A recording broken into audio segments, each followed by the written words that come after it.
अल्हम्दुलिल्लाह वस्सलातु वस्सलामु अला रसूलिल्लाह। ग्रुप आपको मसाइल और उनका ग्रुप में सवाल आयो है मय्यत जी तरफ़ा कुर्बानी जो हुक्म पे सवाल सुनो। अस्सलाम वालेकुम वरहमतुल्लाहि वबरकातुहू। वालेकुम सलाम वरहमतुल्लाहि और वबरकातुहू। सब में दे खैर सोंदा अल्लाह पाक के पंजे समान में रखे आमीन। साईं कुर्बानी जे वाले से हिकिड़ो मुंहिंजो सुवाल ई है त के माण्हू जेके वीचारा पंहिंजा माउ पीउ जेके वफ़ात करे विया त उन जे नाले ते पण कुर्बानी कंदा आहिनि त कोरो जेकॾहिं माउ पीउ जी वसियत हुए जे मुंहिंजे नाले कुर्बानी कजा पिया त पाण कुर्बानी करे सघूं था या ईअं पण को कुर्बानी करे सघे थो, इन जे बारे में वज़ाहत कंदा।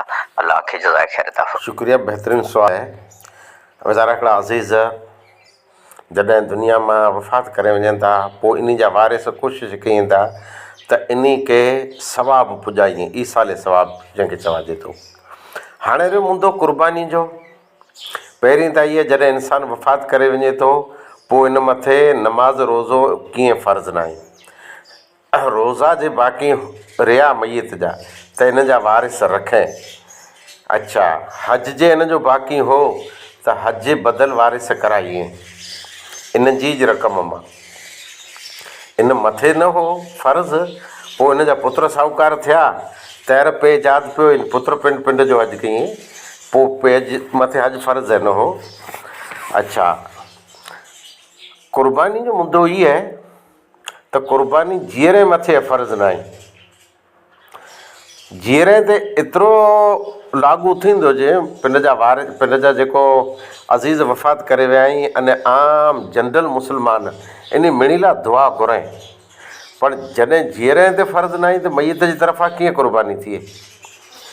मयत जी वसियत कयं अने मयत पिंड जे सुलुस रक़म में अचे थी, सुलुस खां ॿाहिरि न आहे त इहे हिकिड़ो जवाज़ खरो वसियत प्रमाणे इन जा वारिस जाइज़ हिकिड़ो जाइज़ कमु, ॿियो एतिरो इन मथे से ज़ोर पण न लॻाइजे। बाक़ी आम हालात में मयत जी तरफ़ां कुर्बानी आहे न। अने हज़रत अली रज़ी अल्लाह ताला अन्हु जे बारे में जेको रिवायत अचे थी त आप सल्लल्लाहु अलैहि वसल्लम वसियत कयो हो, इहो सॼो वॾो हिकिड़ो मुंदो आहे। अने सहाबा इकराम जंहिं हजतुल विदा में आप सल्लल्लाहु अलैहि वसल्लम जो दीदार फरमायो अने साहबी बनिया, उन जी तादाद लख खां मथे, कंहिं चयो 1.25 लख, कंहिं चयो 1,40,000, कंहिं चयो 1,80,000। जेकॾहिं ई मुंदो इहो हो त हर साहबीअ कर कुर्बानी कयं। हाणे बहितर ई थिए त पाण जेको कुर्बानी कयूं था इन में पंहिंजी फैमिलीअ जा जेके हाज़िर रहिया, जेके वफ़ात करे विया, इन मिणी जी नियत कयूं।